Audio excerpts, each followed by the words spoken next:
ইলিশ মাছ খেতে আমরা অনেকেই ভালোবাসি, আর ইলিশ মাছের ডিমটা তো খুবই প্রিয়। তো প্রথমেই আমি ইলিশ মাছে লবণ হলুদ মেখে রেখে দিয়েছি। তারপরে যে মশলাটা বাটবো সেটা হচ্ছে কাঁচা লঙ্কা, সর্ষে এবং পোস্ত। তারপর কড়াইতে তেল দিয়ে আমি তেলটা গরম করে নিয়েছি। তার মধ্যে ছেড়ে দিলাম একে একে ইলিশ মাছের পিসগুলো। তো সেটা আমি হালকা করে ভেজে তুলে রেখে দিয়েছি এবং সেই তেলের মধ্যে রাঁধুনি ফোড়ন দিয়ে দেবো। আর মশলার মধ্যে আমি লবণ এবং হলুদ আর কাঁচা সর্ষের তেল ছড়িয়ে রাখছি।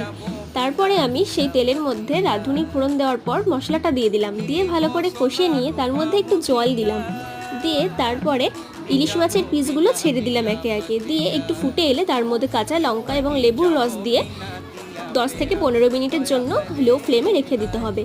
তো এটা ভালোভাবে ফুটে এলেই রেডি আমাদের ইলিশ মাছের সর্ষে পোস্ত। তো দুপুরে যদি এরকম ইলিশ মাছের সর্ষে পোস্তর সাথে গরম ভাত হয় তাহলে আর কি চাই, একেবারে জমে ক্ষীর। তো তোমাদের কেমন লাগলো রেসিপিটা